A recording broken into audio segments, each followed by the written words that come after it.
Gracias por tu palabra, porque nos da consuelo, alivio, dirección, y porque nos has abierto la puerta para poder acercarnos a ti, para poder hablarnos, Señor. Gracias por esa misericordia, Dios. Hoy, Señor, habla a nuestras vidas, toca nuestros corazones, Señor. Anímanos, aliéntanos a buscarte y a depender de ti, Señor. Te lo pedimos en el nombre de Jesús. Amén. Bien, estamos en la segunda parte del libro del Éxodo todavía, en esta parte donde Dios libera a Israel de la esclavitud de Egipto. Ya vimos cómo lo sacó de Egipto con mano fuerte, ¿no? Y abrió el mar en dos, pasó el pueblo, pero destruyó al ejército. Y después de eso comenzó una trayectoria un poco difícil durante bastante tiempo en el desierto. Estamos ubicados en esa parte del Éxodo. Vimos cómo salieron y no tenían agua, se encontraron con unas aguas amargas, total que se quejaron, pero Moisés clamó y Dios endulzó las aguas. Después vimos que no tenían comida, entonces se empezaron otra vez a quejar contra Moisés, oró y Dios les dio codornices y pan. Y esa sección es la siguiente en el capítulo número 17. ¿Qué va a pasar? Dice en el verso número 1: toda la congregación de los hijos de Israel partió del desierto de Sin por sus jornadas, conforme al mandamiento de Jehová, y acamparon en Refidim, y no había agua para que el pueblo bebiese. Y altercó el pueblo con Moisés diciendo: danos agua para que bebamos. Y Moisés les dijo: ¿por qué altercáis conmigo? ¿Por qué tentáis a Jehová? Así que el pueblo tuvo allí sed y murmuró contra Moisés y dijo: ¿por qué nos hiciste subir de Egipto para matarnos de sed a nosotros, a nuestros hijos y a nuestros ganados? ¿Dónde he escuchado eso? ¿Verdad? Eso es lo que vamos a ver el día de hoy. Vemos en esta parte cómo altercó el pueblo contra Moisés. El pueblo partió de Sin, que es la ciudad donde nos quedamos la vez pasada. Pero es interesante algo aquí en el texto. Dice que partió toda la congregación por sus jornadas o por sus tribus, no sé, por sus familias, conforme al mandamiento de Jehová. O sea, esto era la voluntad de Dios. Dios quería que fueran por el desierto, por ese camino. Es algo que sí estaban haciendo bien, estaban en la voluntad de Dios. ¿Ok? Es algo importante en el texto. Y dice que cuando llegaron, acamparon en Refidim. Pero había una situación difícil. Había un problema en este camino, que aunque era la voluntad de Dios, no había agua. Y pues claro, pues es un desierto, ¿cómo crees que va a haber agua? Pues no hay agua en un desierto. Era un problema real y era una situación complicada. Ahora, quiero que te preguntes a ti mismo, si te ha pasado que estás haciendo lo que Dios te ha dicho que hagas, estás en el lugar donde Dios te ha dicho que estés, estás obedeciendo, pero de pronto comienzan a haber muchos problemas y reales problemas. ¿Te ha sucedido algo así en tu vida? De entrada quiero decirte que si estás pasando por pruebas porque has hecho lo malo, esa es otra cosa, arrepiéntete, ¿ok? Pero aquí se trata de cuando estás haciendo las cosas que Dios te dijo, ¿no? Sucede, de repente hasta piensas, híjole, ¿estaré haciendo realmente lo correcto? Déjame decirte esto: estar dentro de la voluntad de Dios no significa que no va a haber problemas. Los va a haber, y muy, muy complicados a veces, ¿sabes? Vamos a enfrentarnos problemas si queremos hacer la voluntad de Dios. Así es, hacer la voluntad de Dios no es lo más fácil. Va a pasar. Pero al enfrentarse con el problema, hay maneras de poder lidiar con el problema.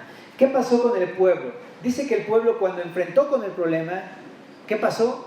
Altercó con Moisés. Esta palabra significa discutió. No solamente es quejarse, significa discutir, incluso agarrar. Probablemente el pueblo literal agarró de las ropas a Moisés, sacudiéndolo con violencia y diciéndole: danos de beber. O sea, ya en un plan un poco más fuerte, ¿no?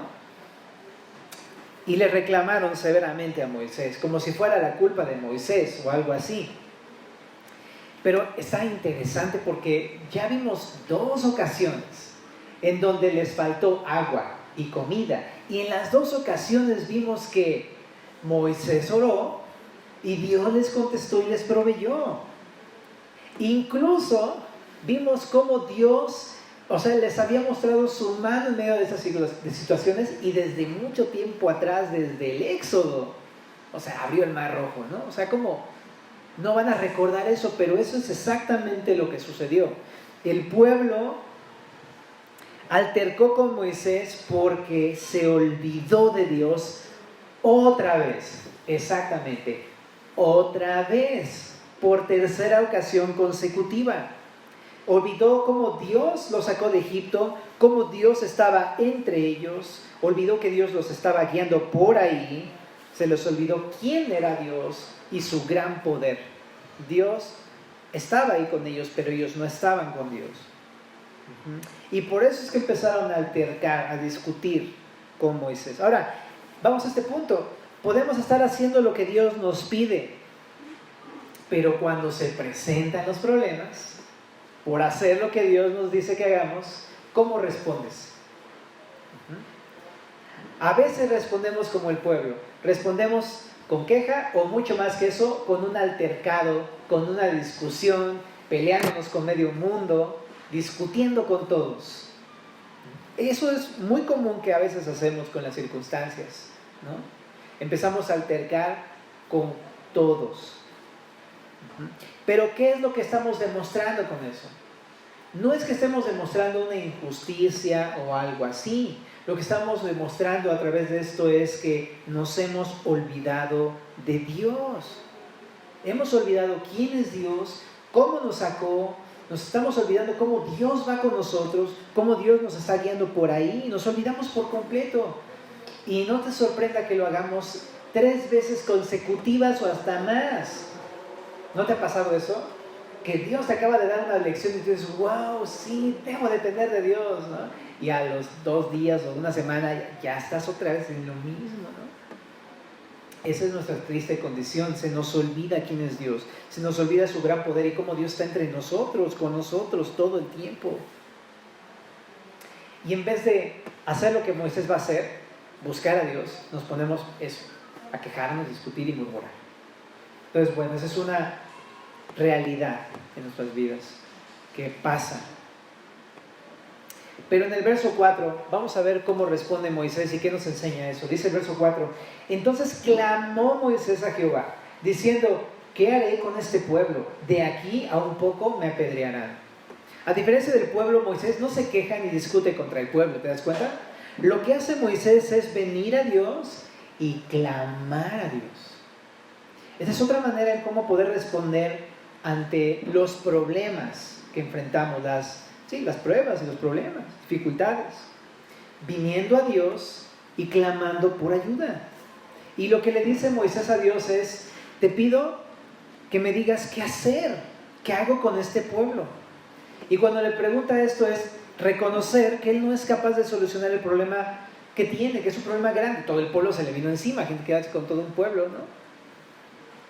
Y aparte, le dice, no sé qué hacer, le está pidiendo dirección, pero además está demostrando que puede confiar en Dios, en su Dios. Él puede confiar que Dios sí puede hacer algo. ¿Me explico? Está depositando su fe en Dios. Y le cuenta además sus temores, le está abriendo su corazón, le está diciendo, Dios, ¿qué hago? Porque me van a apedrear. Tengo miedo que me maten. Entonces le abre su corazón. Ahora, creo que eso también nos habla a nosotros. Cuando estoy haciendo lo que Dios me pide que haga, estoy en su voluntad, obedeciendo, caminando con Él, y se me presenta un problema, ¿qué debo hacer? Lo de Moisés, aquí está la respuesta. Debo de venir a Dios y clamar a Dios. Eso es lo que tengo que hacer. En vez de venir a discutir con alguien, en vez de venir a quejarme con alguien, ¿no? Es que voy a reclamar mis derechos, bla, bla, bla, bla, bla. Venir a Dios a clamar a Dios. Y si te das cuenta, la palabra clamor involucra no solamente el decirle algo a Dios, sino involucra tus emociones y tu corazón. Es clamar, es estar, dijera mi esposita, panza en el suelo, pues. Así tal cual. Derramar tu corazón. Y decirle lo que Moisés, ¿qué hago? ¿Qué hago, Dios? No sé qué hacer. Reconozco que soy incapaz de resolver este problema que es muy grande para mí. Y eso es depositar tu confianza en Dios. Y no solamente puedes hacer eso de venir a clamar y pedirle dirección, ¿qué hago? También puedes abrir tu corazón y contarle tus temores. Porque honestamente mucho de lo que nos mueve en las decisiones el día de hoy son los miedos. Pero puedes venir a Dios a clamar y decirle, sí Señor, me da miedo esto. ¿Qué hago? Y eso es la manera en cómo, esa es la oración. La oración no meramente es pues hablar por hablar con Dios, es en realidad derramar tu corazón ante Dios, ser sincero ante Él, que Él me conozca por completo, qué pienso, qué sucede, contarle todas mis dificultades. ¿Y qué va a pasar en el verso 5? Y Jehová dijo a Moisés. ¡Wow! ¿No? ¿El pueblo oró o no oró? No oró. ¿Y recibió respuesta alguna de Dios? No. ¿Se solucionó su problema? No. Pero Moisés viene y ora a Dios y Jehová dijo a Moisés. Me encanta porque cuando no estamos viniendo a Dios no solucionamos absolutamente nada, ni con discutir, ni con quejarnos, ni con murmurar. Pero cuando venimos a Dios con una oración sincera de corazón, Él escucha nuestras oraciones. Y dice aquí que le dijo, ¿qué es lo que iba a hacer? Le dice, pasa delante del pueblo, toma contigo a los ancianos de Israel, toma también en tu mano la vara con que golpeas el río y ve. He aquí yo estaré delante de ti, allí sobre la peña en Horeb, y golpearás la peña y saldrán de ella aguas y beberá el pueblo. Y Moisés lo hizo así en presencia de los ancianos de Israel. Lo que vemos aquí entonces es como Dios le contesta y le da instrucciones. ¿Te das cuenta? Le contesta exactamente lo que Moisés le pidió. Le dijo, ¿qué hago? Pues Dios le dijo, entonces, ¿quieres saber qué vas a hacer? Va, te voy a decir mi estrategia.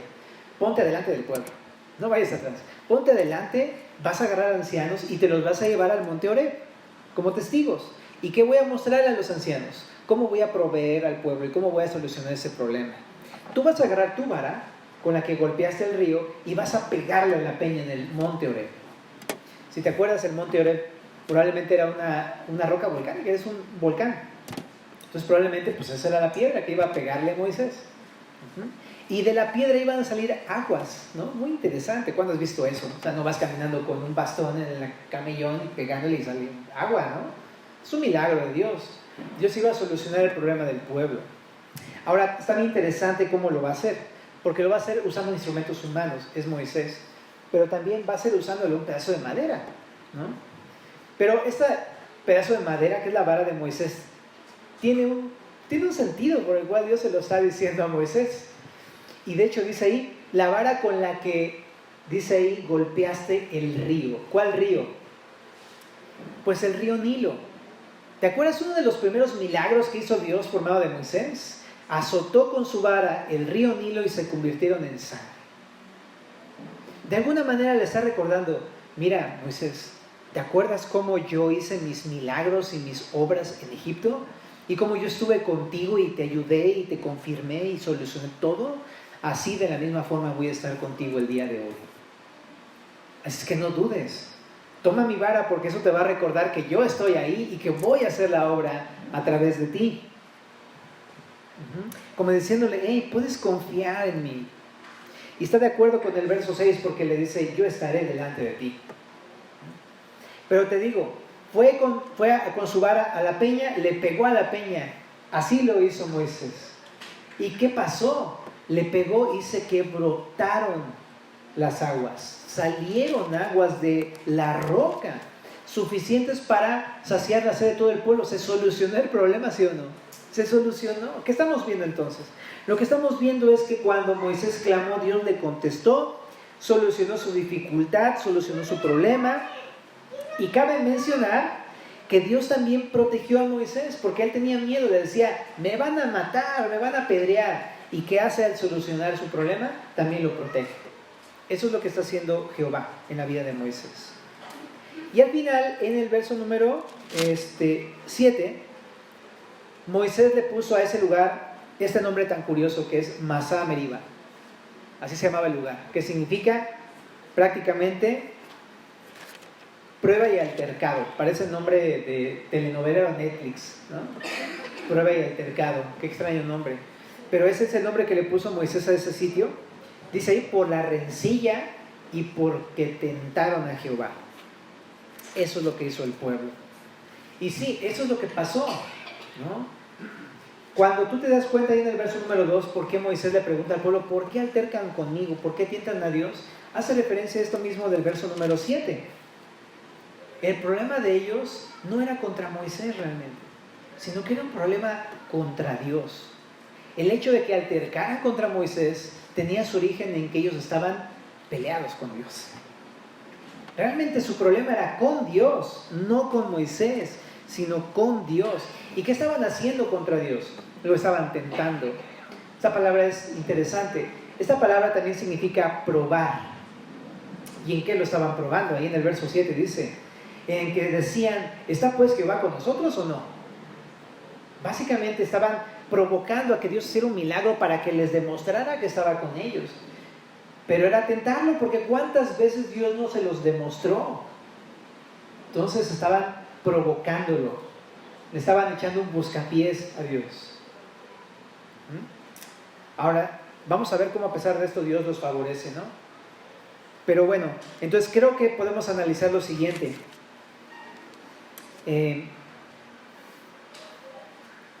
Primero, que cuando nos quejamos no se arregla nada. Tenemos que venir a orar para que entonces sea Dios el que obre y resuelva las cosas. Pero cuando oramos, eso pasa. Dios nos oye, resuelve nuestras dificultades, nos infunde confianza, nos da dirección, interviene en el asunto. Al final resuelve todo Dios, siempre cuando uno ora. Entonces, ven a orar. ¿Sabes qué es lo que tenemos que hacer? Orar en medio de las dificultades. Otra cosa. Generalmente vamos a estar en un desierto en donde no hay ni recursos ni nada como para arreglar la situación. Y está padre porque cuando uno ora, a pesar de que no haya como de dónde vaya a solucionarse el problema, Dios va a sacar agua de la roca.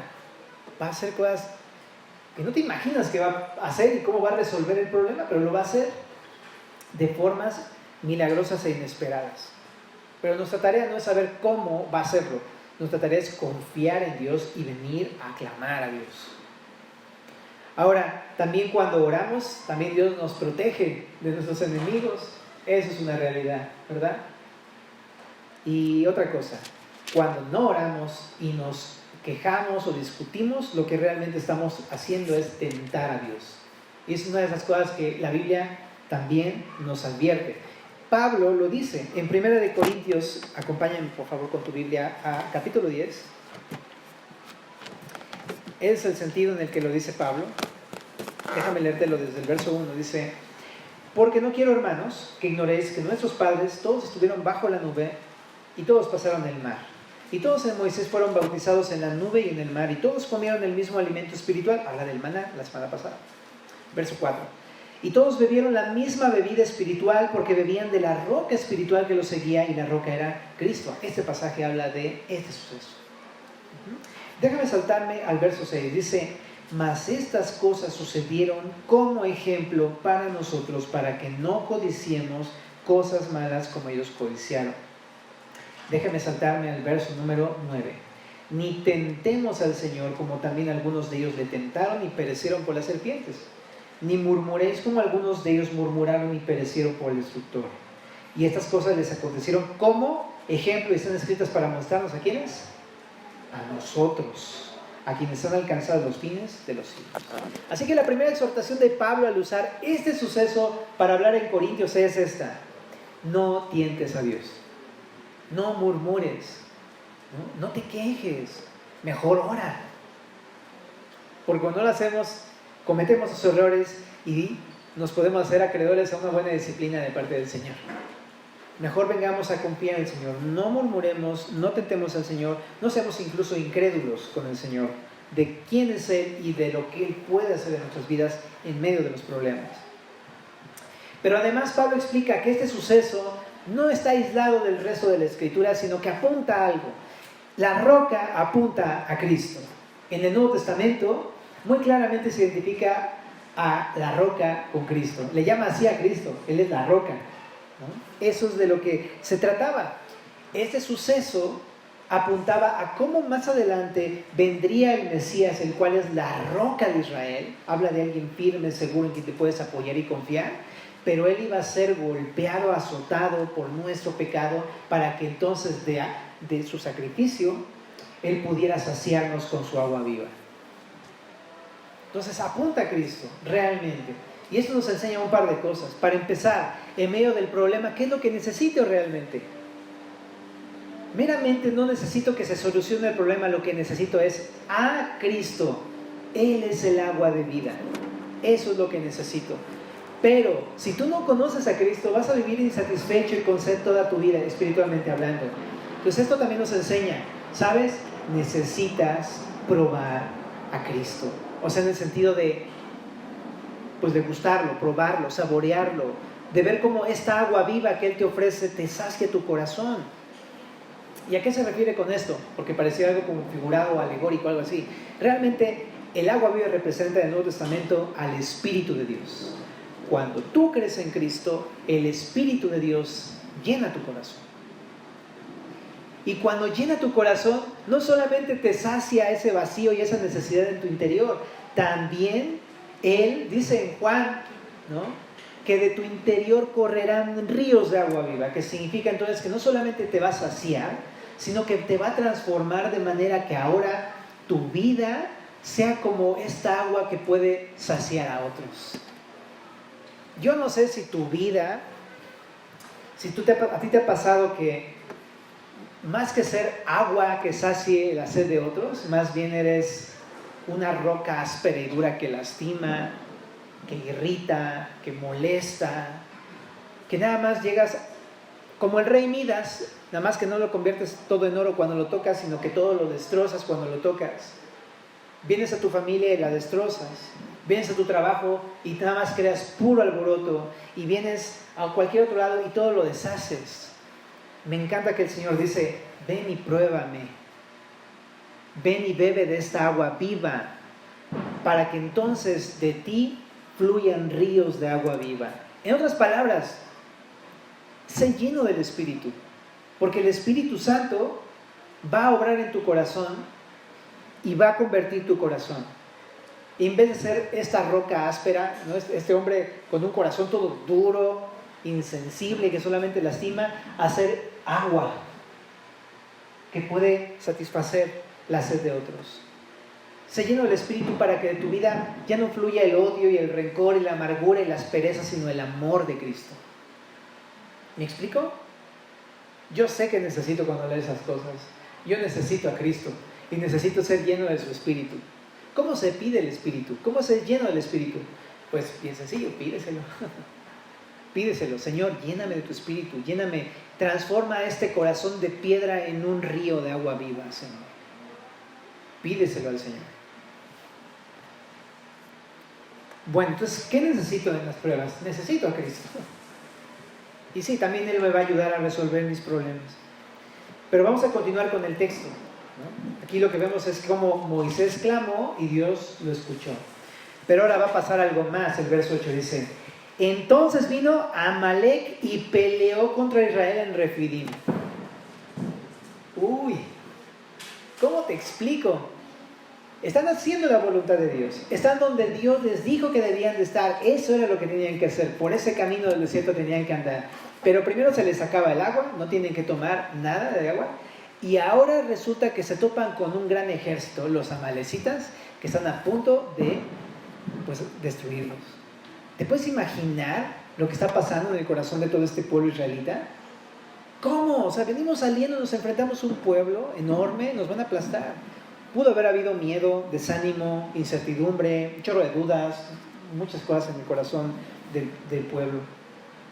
¿Quiénes eran los amalecitas? Los amalecitas, según Génesis 36, verso 12, Amalek era el hijo de un hombre llamado Elifaz, nieto de Esaú.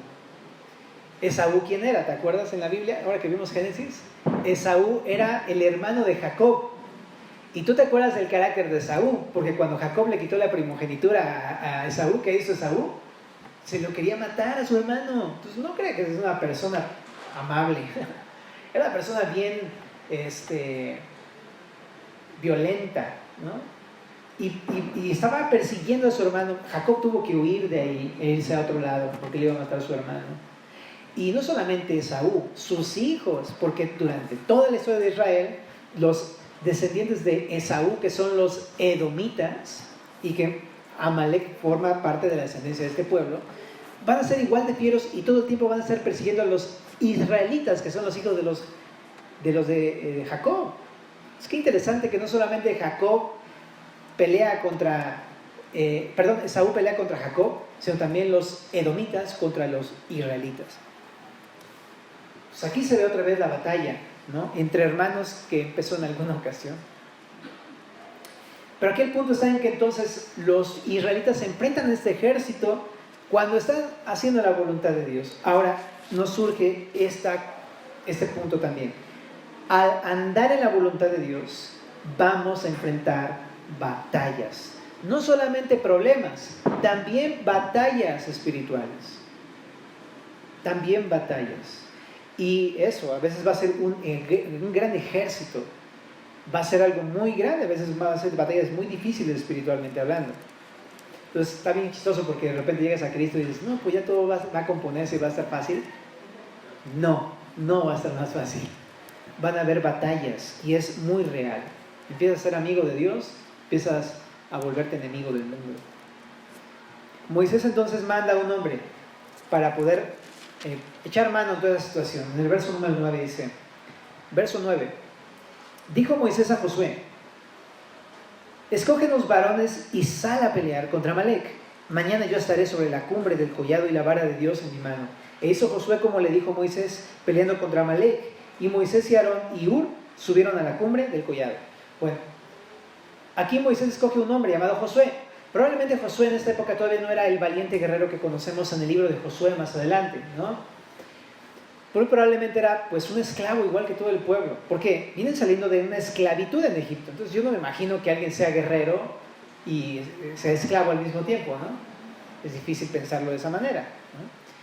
Entonces muy probablemente más bien el pueblo y Josué pues eran, o así que lo que le vengo manejando, joven, es la mezcla entre paja y trigo y lodo, pero no les sé manejar una espada, ni un arco, ni nada de eso, ¿no? Ni una lanza. Entonces imagínate, ¿no? Una persona que está acostumbrada a hacer un trabajo que de repente le entiende. O sea, ¿tú qué manejas? ¿Tú qué te dedicas? Y que de repente te dijeran, agarra tu espada y vas a pelear contra ellos. Ahí vienen. No, o sea, ¿cómo te explico? Le digo que yo agarraría, pues no sé, la guitarra, o no sé qué agarraría, y hasta eso ni siquiera la sé usar. Pero bueno. Entonces no eran expertos en guerra, pero para nada, eran esclavos. Y Moisés le dice a Josué, tú nos vas a escoger un ejército. Y le dice, y vas a salir a pelear. Ok. Algo que me asombra es que Josué hizo como le dijo Moisés. Vamos a empezar a ver destellos del carácter de este hombre que no sabe pelear, que no sabe estrategias militares, pero es un hombre obediente, y al final Dios lo va a convertir en un hombre de guerra. Y se va a volver en el hombre que va a meter al pueblo de Israel a la tierra prometida, este hombre Josué, porque es un hombre obediente. Pero mientras tanto parece que sucede algo bien ventajoso y chistoso, porque le dice Moisés, ve tú, yo aquí te veo, ¿no? ¿No de repente te da esa sensación? Decir, ¿qué onda con Moisés el manchado, no? O sea, está mandando a la guerra a Josué y él viene ahí campante ahí en la cumbre del monte, ¿no? Pero chécate, ¿por qué está haciendo esto Moisés? No es que se esté desentendiendo del problema, sino que él más bien tiene muy claro la solución. Él sabe que la victoria, aunque Josué va a ser un hombre obediente y que va a salir a la guerra y que su papel es muy importante, la victoria no depende de Josué, depende de Dios. Así que ¿qué va a hacer? Agarra su vara y se sube al monte. ¿Y eso qué significa de agarrar su vara y subirse al monte? Bueno, si te acuerdas, la vara de Dios le recordaba cómo Dios estaba con él y con su pueblo. Y de lo que de alguna manera está haciendo referencia es invocar el favor de Dios para con su pueblo, que así como se manifestó en Egipto, se manifiesta ahora. Está invocando el gran poder que él conoció de parte de Dios ahí en Egipto y que ahora lo necesitan. Entonces vemos que está, de alguna manera, aunque no lo dice expresamente el pasaje, está orando a Dios. Está pidiendo a invocar a Dios. está clamando a Dios. Es lo que está haciendo Moisés. Y está increíble porque esto lo puede hacer porque él mismo ya experimentó cómo él, cuando ora, Dios le contesta, ahora va a interceder por un pueblo. Eso también lo hace todavía más interesante cuando te das cuenta que primero él se dio cuenta que Dios realmente favorece a un pueblo tan terco como los israelitas. Lo entendió, lo asimiló y ahora puede orar por ellos abiertamente. Entonces, hay muchas cosas que podemos aprender de esto, pero primer punto, cuando yo estoy haciendo la voluntad de Dios, pero me enfrento con una batalla espiritual, ¿qué tengo que hacer? Orar. Para empezar, otra vez, lo mismo, tengo que orar. Es la manera, porque, ¿no?, aunque uno piense, no, es que orar no es hacer nada, eso no es la manera correcta de ver la oración. Porque Moisés entendió que por mucho que él se hubiera esforzado e ido a la batalla, la victoria no dependía del hombre, sino de Dios. Así que orar significa depender de Dios. Significa confiar que la victoria es de parte de Dios. Entonces, eso tenemos que hacer. Orar, porque al orar confiamos en el poder de Dios hacia nuestras vidas, en nuestro favor, en las fuerzas de Dios, en el favor de Dios hacia el pueblo de Dios. Entonces, en primer lugar, tenemos que orar. Ahora, una cuestión, ¿no? Tú cuando ves a otros en la batalla, porque Moisés estaba viendo a otros pelear, estaba Josué y el pueblo, ¿no? ¿Qué hizo Moisés? Oró por ellos, ¿no? ¿Qué nos enseña? Intercesión, a orar por otros. Si tú estás viendo que otros, no tú, eres los que son los que están enfrentando la batalla espiritual, no te debes quedar indiferente como muchas veces hacemos. Es que le pasó esto a fulano de tal. Es que al hermano de ahí le pasó aquello. Y uno así de, órale, qué fuerte. Y ya, imagínate que Moisés se hubiera quedado en la cima de la cumbre y hubiera dicho, wow, sí está fuerte la batalla, ¿no? Vamos Josué, ¿no? O sea, lo hubieran masacrado a Josué. Pero intercedió por Josué, ¿sabes? No podemos quedarnos nada más viendo la necesidad de otros, ni la batalla de otros. Necesitamos comprometernos a interceder por los demás. Ten una lista de oración, apunta a los hermanos, cuando tú escuches sus necesidades, ora por ellos en tu casa, intercede por ellos. A lo mejor el hermano ni se va a dar cuenta, va a decir, este cuate nada más se la pasa orando. Probablemente no lo vaya a entender, pero tú sí. El que gana las batallas no es el hombre, ¿no? Es Dios. La victoria es de Dios. Por eso es tan importante la oración. Ahora, ponte en el lugar, en los zapatos, o bueno, en las chanclitas de Josué. Para mí es fácil porque soy Josué. Pero imagínate que tú eres el que está allá abajo peleando la batalla. Y tienes al ejército de los enemigos enfrente de ti. Entonces, ¿y ahora qué voy a hacer? Este pasaje nos enseña a pedir que oren por uno.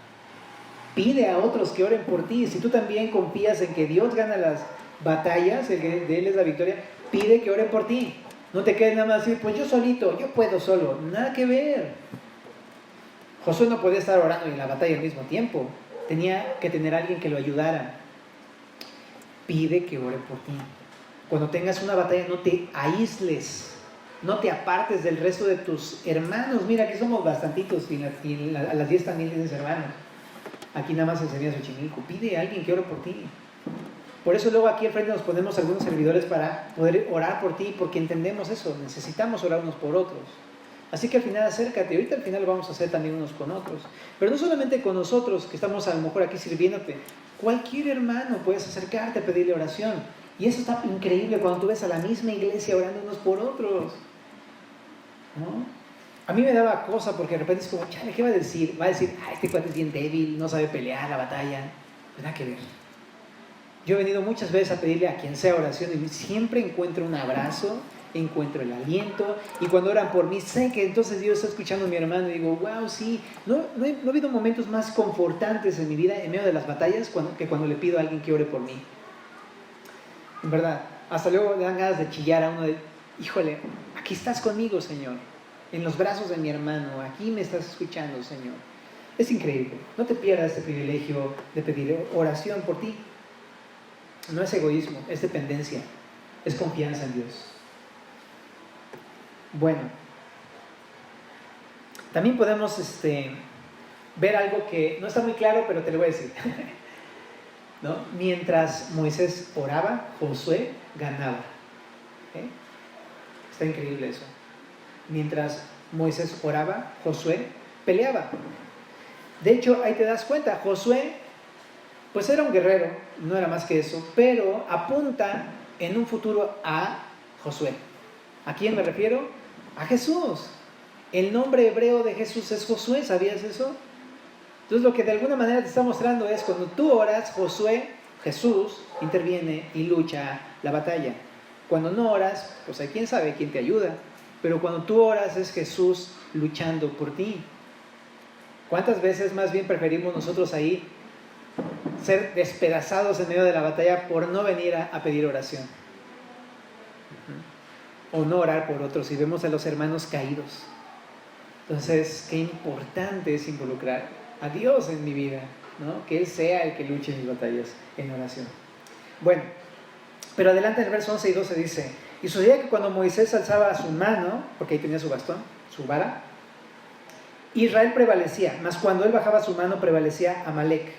Y las manos de Moisés se cansaban, por lo que tomaron una piedra y la pusieron debajo de él y se sentó sobre ella, y Aarón y Hur sostenían sus manos, el uno de un lado y el otro de otro. Así hubo en sus manos firmeza hasta que se puso el sol. La imagen es interesante, ¿no? Está interesante. O sea, él estaba con la vara acá, ¿no? Y estaba, ¿no? Señor, invocamos tu poder, o no sé qué le haya dicho, ¿no? Te pedimos que favorezcas a tu pueblo, Señor, así como lo hiciste en Egipto. Y estaba orando y todo, y de repente es como, ¡ay, espérate! Bajaba la vara y de repente escuchaba el grito, ¡ah! Y agarraba a Aarón y, oye, Moisés, ¿qué le pasa al pueblo? No, pues creo que se los están matando. Pues alza tu vara, ¿no? Y ahí va, pero ya me cansé, ¿no? Y la bajaba otra vez y, ¡ah! Y ya sabes, toda esta imagen, ¿no? Perdón que lo diga así, pero es que no encuentro manera de entenderlo de otra manera. Pero el punto es que te das cuenta que cuando dejaba de clamar a Dios o buscar a Dios o depender de Dios, todo se iba a la ruina. Dejaba de prevalecer. ¿Qué puedo entender de esto? La importancia de la oración y la intercesión en la batalla espiritual. Cuando oramos podemos tener firmeza, esa es la importancia. Pero cuando dejamos de orar a Dios, empezamos a perder todas las batallas. No por nada Jesús decía, velad y orad para que no entréis en tentación. El enemigo anda como un león rugiente alrededor buscando a quien devorar, al cual resistir firmes en la fe. Pero uno puede estar firme si uno no está orando a Dios. Entonces nos enseña la importancia, pero también nos enseña la persistencia de orar. Porque te das cuenta que él no podía parar de orar porque si no se le venía abajo todo el ejército, ¿verdad? Entonces enseña que qué importante es persistir en la oración. No solamente orar por otros, interceder por otros y pedir que oren por mí. Orar persistentemente, una y otra vez por el mismo asunto. Y cuando se acaba ese, va a surgir otra situación y sigo orando y sigo orando. Y cuando no es un asunto personal, es el de mi hermano y sigo orando y sigo orando. Debe ser persistente. Lucas 18, Jesús enseñó la necesidad de orar siempre y no desmayar. Tesalonicenses 5, 17, orad sin cesar, siempre. No está mal orar persistentemente. De repente algunos podrían pensar, ay, pero es que si ya lo oraste en la mañana, ya, párale, confía en Dios y ya deja de hacerlo, ¿no? No, Jesús no condenó la persistencia en oración. Jesús mismo persistía orando. Por ejemplo, cuando escogió a sus discípulos, se pasó toda la noche orando. Cuando iba a ser crucificado, se pasó un buen rato orando ahí en el huerto de Getsemaní por la misma petición. Entonces no está mal persistir en oración. No es falta de fe, es confianza en Dios. Todo lo contrario. Persistamos en la oración. Yo sé que esto es un punto como complicado porque nos desanimamos bien rápido de orar. Empezamos a orar y cualquier cosa que pasa ya nos desanimó y nos alejó y nos enfocamos y dejamos de hacerlo. Pero está bien loco que cuando empieza a haber respuestas a la oración te anima más, porque dices, no, pues sí, en verdad eso es real. Y a lo mejor tú puedes preguntarte, neta, si es real, Josué, no es puro chorro de los cristianos. No, bro. Tienes que experimentar cómo Dios en realidad es poderoso y va a escuchar tus oraciones, pero tienes que ser persistente, ¿no? Bueno. Y también nos enseña una última cosa. que necesitamos orar juntos como iglesia.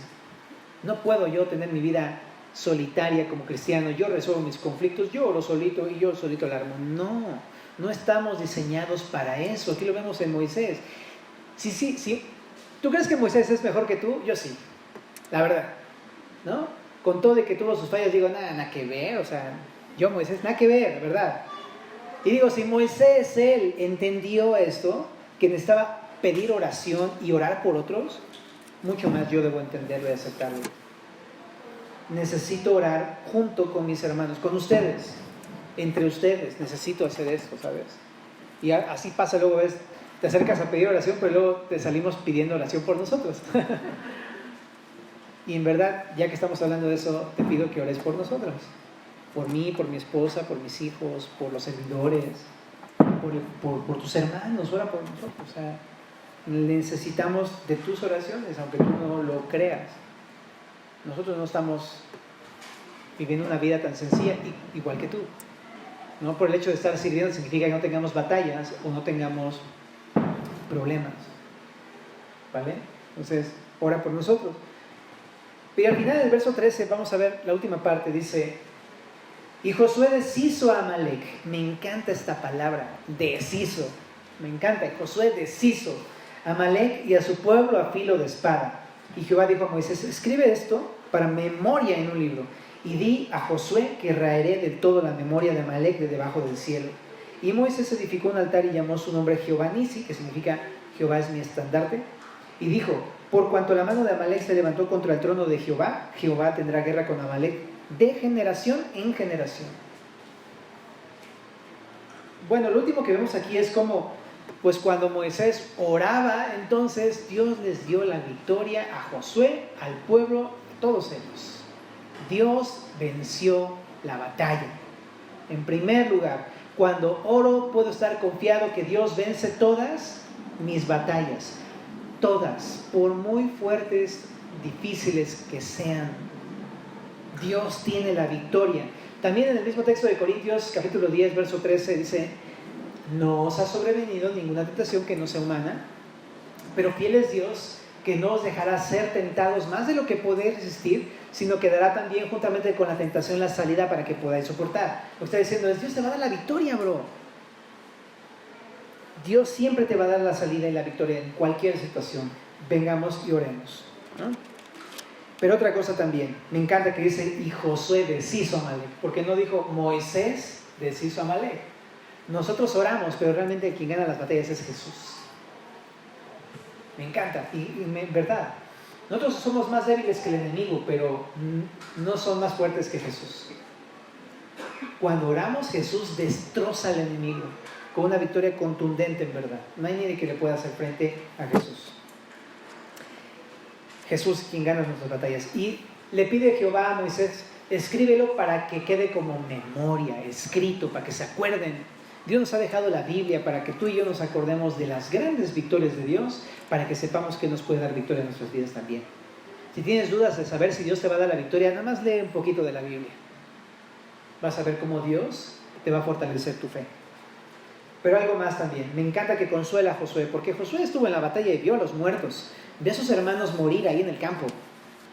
Y me encanta que Dios personalmente le dice a Moisés: dile a Josué, yo voy a raer a Amalek. Me encanta eso, porque también en la batalla vamos a pasar sufrimiento y Dios nos consuela personalmente en la batalla, a través de la oración.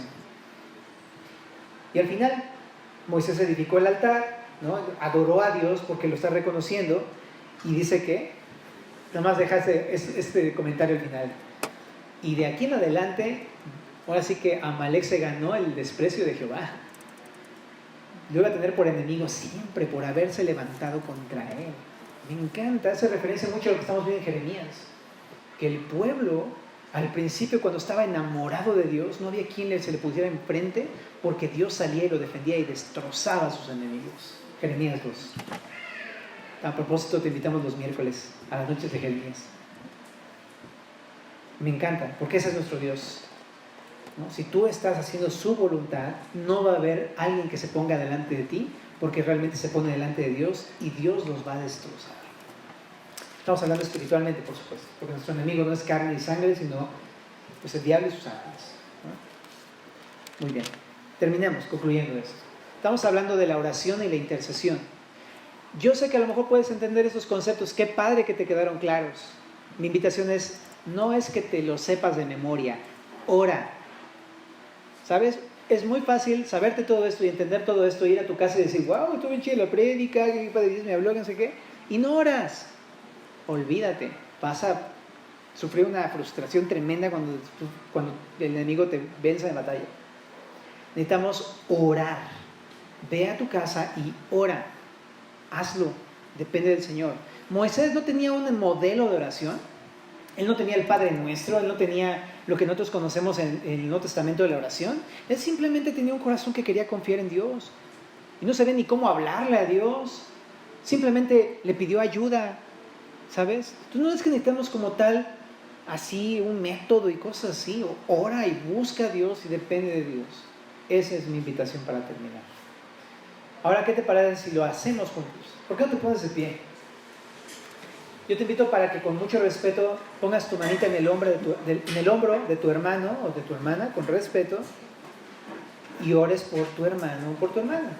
Y permíteme guiarte en la oración, si tú quieres repetirla o decirlo con tus propias palabras. ¿Te parece bien?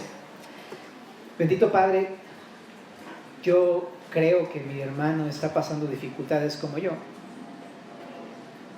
pero queremos confiar en ti, que tú eres quien tiene cuidado de nuestras situaciones. Y también sé que mi hermano puede estar enfrentando batallas que yo ni conozco. Te suplico en el nombre de Cristo que le ayudes, que le salves, que le ayudes a ganar sus batallas, que resuelvas sus problemas, que te manifiestes a su vida, Señor. De manera que pueda decir, también igual así, mi estandarte es Jehová. Dios, te pido para que tú le llenes de tu espíritu, que lo fortalezcas en batalla, que lo llenes de confianza, que pueda estar orando constantemente dependiendo de ti, Señor.